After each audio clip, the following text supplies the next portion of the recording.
A couple of guys just jumped in a car and just drove around the city and started shooting people. One of the first person they shot, he survived. He ran away and ran to his friend's house. He was able to, some 16-year-old. The second person they shot died, and in the process of shooting the second person, one of the guys shot.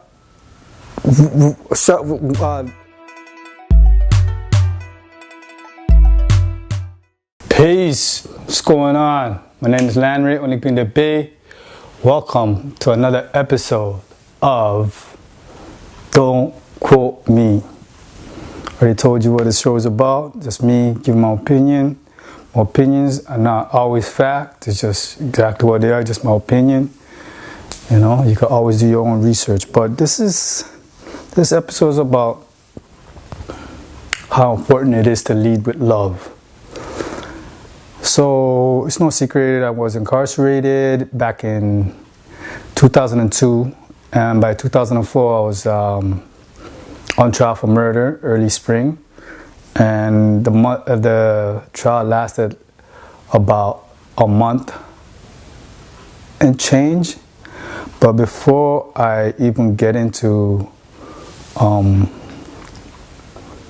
that particular day, what happened that particular day in court,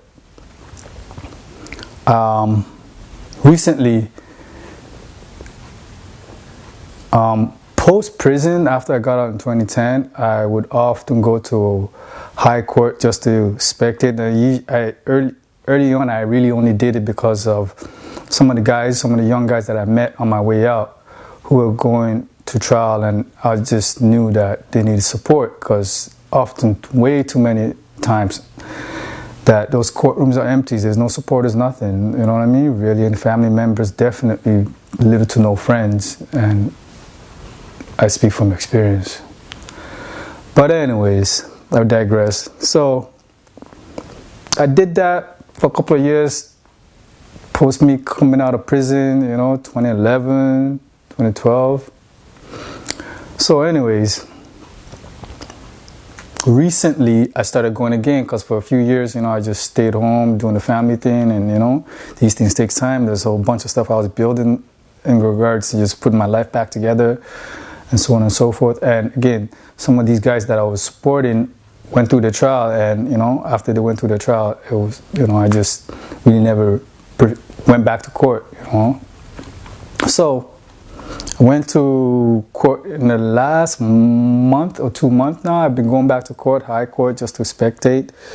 And one of the cases, usually it's all murder cases that I go through, because it's the most interesting and exciting stuff, I can't do the sexual, all that, the skin beef, the sexual charges. I can't sit there because it's just madness to me. So anyways,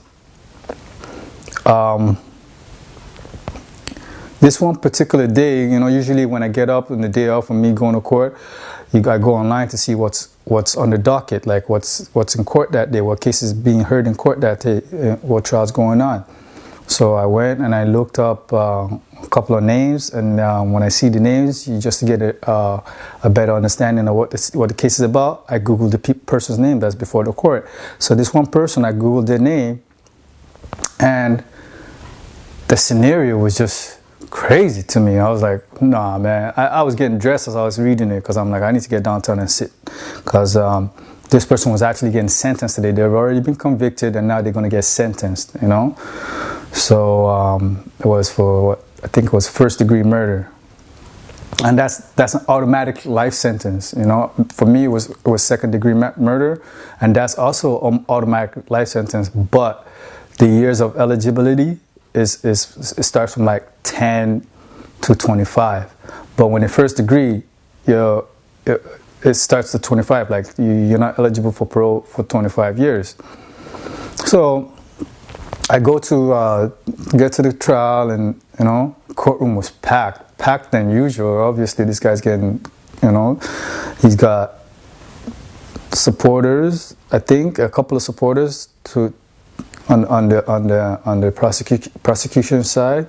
I mean, Yeah, on the defense side, there's a couple of supporters for him on the defense side, which I didn't know at that point. And then on the right side, where the deceased family was a lot of people, and they were actually going up one by one, a few people. And I got to catch them reading the victim impact statement, which is basically how their life has been affected by this person, their family member being killed or murdered, allegedly. So I walked in, and when I walked in, they were in the middle of that, doing the victim impact statement, and I heard a few things, and and as I'm sitting, because I sat on the left side, because that's where I found a space, and I sat by this elderly who was there, elderly man, and in front of me, in the front row, were two women, and at the end of the sentence, and the judge handed out the sentence and told the guy that when they sentence you, tell you to stand up, and they give him a sentence, 25 to life. One of the two women in front of me automatically looked at the guy and said, "Don't worry, we're putting in the appeal." And then somebody else from the other side of the courtroom was like, "What do you mean? You didn't hear about what happened?" They're going back and forth to the point that the homicide detective came and threw the deceased, the accused supporters, which was a couple of people, out. And one of them was actually the elderly man, guy, but I didn't know. I just said hi to him at the end, and I was like, and I guess he was related to the accused. And I just noticed when we got, and this thing spilled out in the hallway of the courtroom, where the court officers had to be called, and it was just, and there were students there on this day. They're like, usually in high court, students come to witness, just to spectate, just like I did. And it's something I actually did too in high school. I remember the first time I ever was in that building was because one of our teachers, we took a field trip out to high court. So a lot of students weekly go to high court to witness and be a spectator and see how the court proceedings go. So I noticed it was just like tension, I get it, people are upset, your family member was senselessly murdered, because according to what happened was that a couple of guys just jumped in a car and just drove around the city and started shooting people. One of the first person they shot, he survived, he ran away and ran to his friend's house, was able to, some 16-year-old. The second person they shot died, and in the process of shooting the second person, one of the guys shot the person that was with them doing all the shooting. So he shot his friend, obviously by accident, but you know what I mean? God works in mysterious ways. This is where you just look at, that's just the universe working. That you guys woke up to allegedly do this wickedness, and then in the process of you committing this wickedness, you shoot your friend by accident. And they took the phone off of him, took his gun, and just left him dead to die. It's crazy. So he actually got charged for that murder too. So it's like 2 murders and an attempt, or a couple of attempts, because I don't know how many people they shot that day, but 2 people died. So it was just, according to allegedly what they said, it's just crazy, it's senseless. This is the reason why I was like, whoa, this is just too much. So, and I seen this hate, and it's like, when allegedly, based on what these guys did, something must have possessed them to do such an evil thing. Like, there's no if and buts about it. You just don't go around shooting people just for the fun of it, you know what I mean? Unless you're a government corporation who just drop bombs on people from far. Anyways, so it was senseless. It was senseless. Families are upset. The accused family is upset because their family member is going away, and they feel like he had nothing to do with this. And I don't know I don't know. So that's what their claim is, that he had nothing to do with it. It wasn't him. But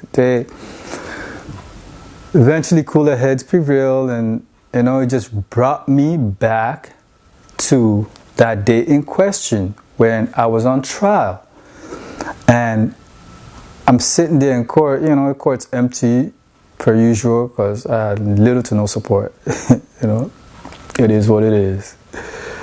It's my truth. I'm going to tell her I want to, because it is the truth. So I had little to no support. So I'm sitting there in the prisoner's box and so on, just sitting down. And then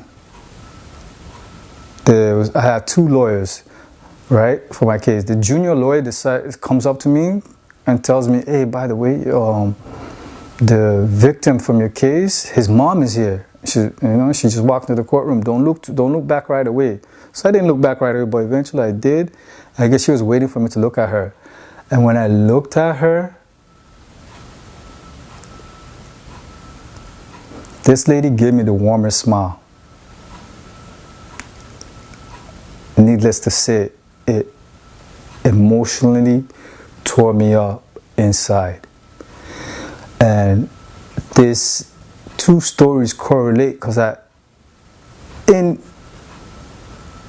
that incident happening just a few weeks ago with the 2 families being upset, I spoke to the deceased family. I spoke to a couple of the people that was there to support the deceased, and I just explained to them who I was, and I told them the story of this mother who gave me this warmer smile. And I was like saying, these children were filled with some type of anger or hate to commit this crime, but at the same time, we are perpetuating. When I say we, it's the same hate that is permeating within this 2 families that started with the individuals that did what they did senselessly. So, and explaining that to them, it just reminded me how important, because when my case, when the mother smiled at me, I wasn't a person, if you know me before I caught the case, I'm not a wicked person. I have a good heart, I know this. But seeing this man's mom smile at me the way she smiled really tore me up inside, and it taught me what I later learned in moral science, which is love, to lead with love, truth, peace, freedom, and justice. And love is the first principle. You always try to lead with love, and it's something I try to practice. I'm still learning, so you can still get that lower self in me, you know what I mean, the devil in me. It's lower self, there's no devil, it's the lower self. There's higher self and lower self, Christ consciousness and evil consciousness. It's that simple, you know what I mean? But yeah, it just taught me early on that to lead with love, and even through my whole bid, through the time I spent in prison, that helped me in so many ways, leading with love, you know what I mean? Like, not once did I have to get in a fight or knuckle up with anybody, and this was very unusual for a person in my position, facing the type of charges I'm facing, you know what I mean? These guys who always want to prove themselves and whatnot, but not once did I have to do that, get in a fight with anybody. Name brand people who I didn't even know from this neighborhood and that neighborhood looked out for me, all because I led with love, you know what I mean? I always led with love. I was doing my whole bid, So I think it's important that these 2 stories that I share with you, that you see how important it is to lead with love. We need to not combat anger with anger, hate with hate, you know what I mean? Yes, I understand these 2 families are hurt. Like, I understand. You know what I mean? I fully understand that these 2 families are hurt more, probably obviously more than the one family, because they actually don't have their loved one. They're gone forever. At least with the accused, they could go visit them in prison and whatnot. They could get letters from him, so on and so forth. But yeah, that's basically it. This 2 stories just serves as a reminder how important it is to lead with love, and hopefully next time you find yourself in a position where you're angry over something that was done, try your best to lead with love, because it changes a lot. It makes a difference in your own life, in your own health, because being angry just breeds diseases and whatnot. So try to lead with love. Alright? And if you like this video, check out my next video talking about how the Crown, the prosecutor for my case, came after me, like literally after me, got me arrested after I got out and won my appeal. Alright? Videos right there. All right, somewhere around here. All right, peace.